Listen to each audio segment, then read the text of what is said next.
नमस्कार, टीडीएम सफलता चैनल में एक बार फिर आप सभी का स्वागत है। आज के इस वीडियो में कक्षा 10 गणित एनसीईआरटी पैटर्न पर आधारित 2024-25 के सिलेबस के अनुसार हम इस गणित के चैप्टर 14वें प्रायिकता का अध्ययन कर रहे थे, जिसमें हमने प्रश्नावली के प्रश्न क्रमांक 14 तक हम प्रश्नों को हल कर चुके थे। अब इसके आगे हम प्रश्न क्रमांक 15 को देखते हैं। तो प्रश्न क्रमांक 15 में कहा गया है कि ताश के 5 पत्तों, वैसे तो ताश में 52 पत्ते होते हैं, तो ताश के 5 पत्तों ईंट का दहला, गुलाम, बेगम, बादशाह और इक्का को पलट करके अच्छी प्रकार से फेंटा जाता है। फिर इनमें से यादृच्छया एक पत्ता निकाला जाता है। इसकी क्या प्रायिकता है कि यह पत्ता एक बेगम है? एक तो हमें एक याद करना है। दूसरे भाग में यदि बेगम निकल आती है तो उसे अलग रख दिया जाता है और एक अन्य पत्ता निकाला जाता है। इसकी क्या प्रायिकता है कि दूसरा निकाला गया पत्ता ए भाग में एक इक्का है और दूसरे भाग में एक बेगम है, और जबकि बेगम निकल आती है तो उसे अलग रख दिया जाता है। तो इसका भी हम विशेष ध्यान देंगे। तो किस तरह से हम इस प्रश्न को हल करेंगे, देखते हैं। तो प्रश्न क्रमांक हम 15 को हल कर रहे हैं। तो इसमें हम देखते हैं कि कुल पत्ते ईंट का दहला, गुलाम, बेगम, बादशाह और इक्का, तो मिलाकर के ये आपके कितने हो गए? 5। अब हमें सबसे पहले भाग में इन 5 पत्तों में बेगम के कुल पत्ते, तो बेगम के इसमें कुल पत्ता 1 है, और अब हम प्रायिकता निकालेंगे कि एक बेगम वाला पत्ता बराबर बेगम के कुल पत्ते बटे कुल पत्ते। तो बेगम का आपके कुल पत्ता 1 है और बटे में कुल पत्ते हैं आपके 5। तो अब हम प्रायिकता में बताएंगे कि अतः निकाला गया पत्ता बेगम की प्रायिकता बराबर 1/5। अब इसके बाद अब हम दूसरे भाग में देखते हैं कि बेगम को अलग रखने पर कुल पत्ते बराबर 4। अभी हमारे कुल पत्ते 5 थे। अब इसमें हमने जब बेगम को अलग रख दिया तो हमारे पास कुल में 4 पत्ते बचते हैं। तो अब पहले भाग में कहा गया है कि बेगम को अलग रखने पर इक्के के कुल पत्ते, तो इक्के की कुल पत्ते 1 हैं। तो अब हम प्रायिकता निकालेंगे P एक इक्का बराबर इक्के के कुल पत्ते बटे कुल पत्ते। तो इक्के के कुल पत्ता 1 है और बटे में कुल पत्ते 4 हैं। तो अब हम उत्तर में बता देंगे कि अतः एक इक्का बेगम को अलग रखने पर एक इक्का प्राप्त करने की प्रायिकता 1/4 होगी। यह आप उत्तर में लिख लेंगे। इसके बाद इसी के दूसरे बी भाग में पूछा गया है कि बेगम को अलग रखने पर बेगम के कुल पत्ते, जब हम बेगम को अलग कर देंगे तो बेगम उन 5 पत्तों में नहीं रहेगी, तो वहाँ पर आएगा आपका 0, क्योंकि बेगम है ही नहीं है, अलग रख दिया है। तो P एक बेगम, तो बेगम के कुल पत्ते बटे कुल पत्ते, तो बेगम के जो कुल पत्ते होंगे वह 0 होंगे और बटे में कुल पत्ते 4 होंगे। 4 का भाग 0 में देंगे, 0 आएगा। अब हम उत्तर में बता देंगे कि अतः चारों में से निकाले गए बेगम की प्रायिकता 0 है। इस प्रकार से आप इस प्रश्न को हल करेंगे, जिस तरह से आप वीडियो में देख रहे हैं। अब 16वां प्रश्न देखें। किसी कारण 12 खराब पेन 132 अच्छे पेनों में मिल गए हैं। केवल देखकर यह नहीं बताया जा सकता है कि कोई पेन खराब है या अच्छा है। इस मिश्रण में से एक पेन यादृच्छया निकाला जाता है। निकाले गए पेन की अच्छा होने की प्रायिकता ज्ञात कीजिए। यहाँ पर देखो 12 खराब पेन 132 अच्छे पेनों में मिल गए हैं। हमें जो प्रायिकता ज्ञात करनी है वह निकाले गए पेन की अच्छा होने की प्रायिकता ज्ञात करना है।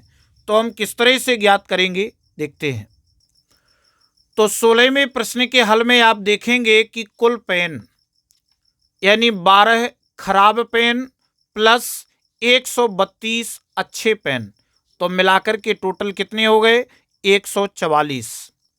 तो हमें जो प्रायिकता ज्ञात करनी है पी अच्छे पेन की, तो कुल अच्छे पेन बटे कुल पेन, तो कुल अच्छे पेन कितने हैं 132 बटे कुल पेन है आपके 144। तो अब इसको हम 12 से भाग दे देंगे, 12 एकम 12, 12 एकम 12 और 12 12 144, यानी 11 बटे 12 है। तो अब हम उत्तर में बता देंगे कि अतः निकाले गए पेन की अच्छा होने की प्रायिकता 11 बटे 12 है। इस प्रकार से आप इस 16वें प्रश्न का हल करेंगे। 17वां प्रश्न देखते हैं, जिसका पहला भाग है कि 20 बल्बों के एक समूह में 4 बल्ब खराब हैं। इस समूह में से एक बल्ब यादृच्छया निकाला जाता है। इसकी क्या प्रायिकता है कि यह बल्ब खराब बल्ब होगा। दूसरे भाग में कहा गया है, मान लीजिए कि पहले भाग में निकाला गया बल्ब खराब नहीं है और ना ही इसे दोबारा बल्बों के साथ मिलाया जाता है।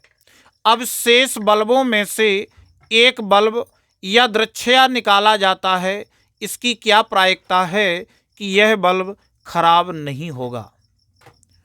तो आप पहले भाग में देखेंगे कि 20 बल्बों के समूह में 4 बल्ब खराब हैं, टोटल 20 हैं और 4 खराब हैं।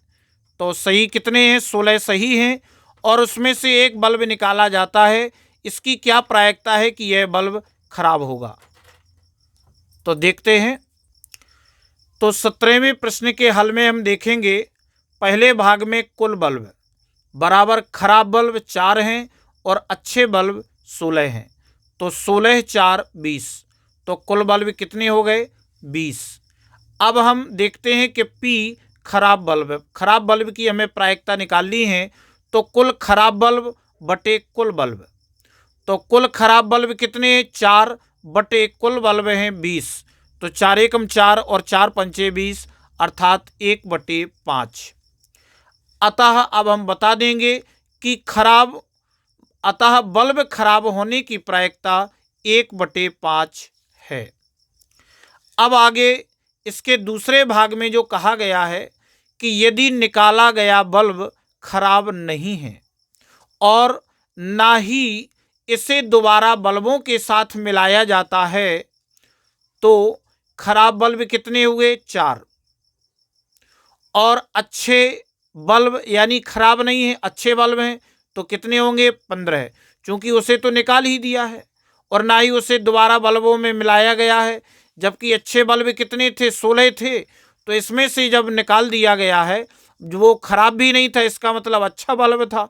तो 16 में से एक बल्ब निकाल दिया है, उसे दोबारा बल्बों के साथ मिलाया नहीं है। तो अब आपका ये अच्छे बल्ब बचे 15 जो कि खराब नहीं है। खराब बल्ब हैं 4 और अच्छे बल्ब हैं 15। तो कुल बल्ब कितने हो गए 15 4 19। अब हमें जो प्रायिकता निकालनी है कि बल्ब खराब नहीं है, इसका मतलब है अच्छे बल्ब हैं। तो कुल खराब नहीं बल्ब और बटे कुल बल्ब, तो आपके खराब नहीं है वो है 15 और बटे कुल बल्ब हैं 19। तो अब हम उत्तर में बता देंगे कि अतः बल्ब खराब नहीं होने की प्रायिकता 15 बटे 19 है। इस तरह से आप इस प्रश्न को हल करेंगे जिस प्रकार से आप वीडियो में देख रहे हैं। अब आप प्रश्न क्रमांक 18 में देखेंगे कि एक पेटी में 90 डिस्क हैं जिन पर 1 से 90 तक संख्याएं अंकित हैं। यदि इस पेटी में से एक डिस्क यादृच्छया निकाली जाती है तो इसकी प्रायिकता ज्ञात कीजिए कि इस डिस्क पर अंकित होगी। पहले भाग में 2 अंकों की एक संख्या, दूसरे भाग में एक पूर्ण वर्ग संख्या और तीसरे भाग में 5 से विभाज्य एक संख्या। कुल कितनी है 90 है और 1 से 90 तक संख्याएं अंकित हैं। तो हम इसका हल देखते हैं। 18वें प्रश्न के हल में हम देखेंगे कि कुल संख्याएं हैं 90, जिसके पहले भाग में हमें ज्ञात करना है कि 2 अंकों की एक संख्या। अब देखो, पहले भाग में 2 अंकों की कुल संख्याएं, तो 2 अंकों की संख्याएं देखो 90 हैं और 1 से 9 तक की 9 अंक आपके अलग हो गए। 10 से प्रारंभ होंगे, 10, 11, 12, 13, इस प्रकार से कहाँ तक जाएंगे? 90 तक। तो 90 में से जब हम इकाई 1 अंक की 9 संख्याएं घटा देंगे तो आपकी बचेंगी टोटल 81, अर्थात 2 अंकों की कुल संख्याएं कितनी हो गई? 81। अब आगे हम बताएंगे कि 2 अंकों की एक संख्या की प्रायिकता बराबर 2 अंकों की कुल संख्याएं बटे कुल संख्याएं। तो आपकी 2 अंकों की कुल संख्याएं हैं 81 और कुल संख्या है 90। तो अब इसको हम 9 से काट देंगे, 9 ने 81, 9 धाम 90, तो कितना आ गया? 9 बटे 10। तो अब हम उत्तर में बता देंगे कि अतः डिस्क पर 2 अंकों की संख्या अंकित होने की प्रायिकता 9 बटे 10 है। अब इसके बाद दूसरे भाग में कहा गया है कि एक पूर्ण वर्ग संख्या, एक पूर्ण वर्ग संख्या देखो, तो सेकंड भाग में पूर्ण वर्ग की कुल संख्याएं 1 से 90 में लेकर के पूर्ण वर्ग कितने होंगे? 1 वर्ग है, फिर 2 का वर्ग 4 है, 3 का वर्ग 9 है, 4 का वर्ग 16 है, 5 का वर्ग 25, 6 का वर्ग 36, 7 का वर्ग 49, 8 का वर्ग 64 और 9 का वर्ग 81। तो पूर्ण वर्ग की कुल संख्याएं 1 से 90 के बीच में आपकी 9 पूर्ण वर्ग संख्याएं हैं। गिनती की 1, 2, 3, 4, 5, 6, 7, 8, 9, ये आपकी टोटल 9 हो गई। तो अब हम प्रायिकता ज्ञात करेंगे। एक पूर्ण वर्ग संख्या बराबर पूर्ण वर्ग की कुल संख्याएं बटे कुल संख्याएं। तो आपकी पूर्ण वर्ग की कुल संख्याएं 9 हैं और कुल संख्याएं हैं आपकी 90। तो 9 से काट दिया, 9 एकम 9, 9 धाम 90 बराबर आ गया 1 बटे 10। तो अब हम उत्तर में बता देंगे कि अतः डिस्क पर पूर्ण वर्ग संख्या अंकित होने की प्रायिकता 1 बटे 10 है। इस तरह से आप इस प्रश्न को हल करेंगे। अब इसके तीसरे भाग में कहा गया है कि 5 से विभाज्य एक संख्या, 5 से विभाज्य। तो आप देखेंगे कि 5 से विभाज्य कुल संख्याएं जो 5 से विभाजित होंगी 5, 10, 15, 20, 25, 30, 35, 40, 45, 50, 55, 60, 65, 70, 75, 80, 85, 90, ये सभी 5 से विभाज्य संख्याएं हैं। जो आपकी टोटल कितनी है? 18 है। तो आप प्रायिकता ज्ञात करेंगे 5 से विभाज्य एक संख्या, तो 5 से विभाज्य कुल संख्याएं बटे कुल संख्याएं। तो कुल संख्याएं आपकी 5 से विभाज्य 18 हैं और कुल संख्याएं हैं आपकी 90। तो 18 बटे 90, 18 एकम 18 और 18 पंचे 90, अर्थात 1 बटे 5। तो अब आप उत्तर में बता देंगे कि अतः डिस्क पर 5 से विभाज्य संख्या अंकित होने की प्रायिकता 1 बटे 5 होगी। इस प्रकार से आप इस प्रश्न को हल कर लेंगे जिस तरह से आप वीडियो में देख रहे हैं। तो इस वीडियो में बस इतना ही। नेक्स्ट वीडियो में हम प्रश्नावली के शेष प्रश्नों को हल करेंगे। अगर आपको ये वीडियो अच्छा लगा हो तो वीडियो के लिए कमेंट और शेयर अवश्य करें। धन्यवाद।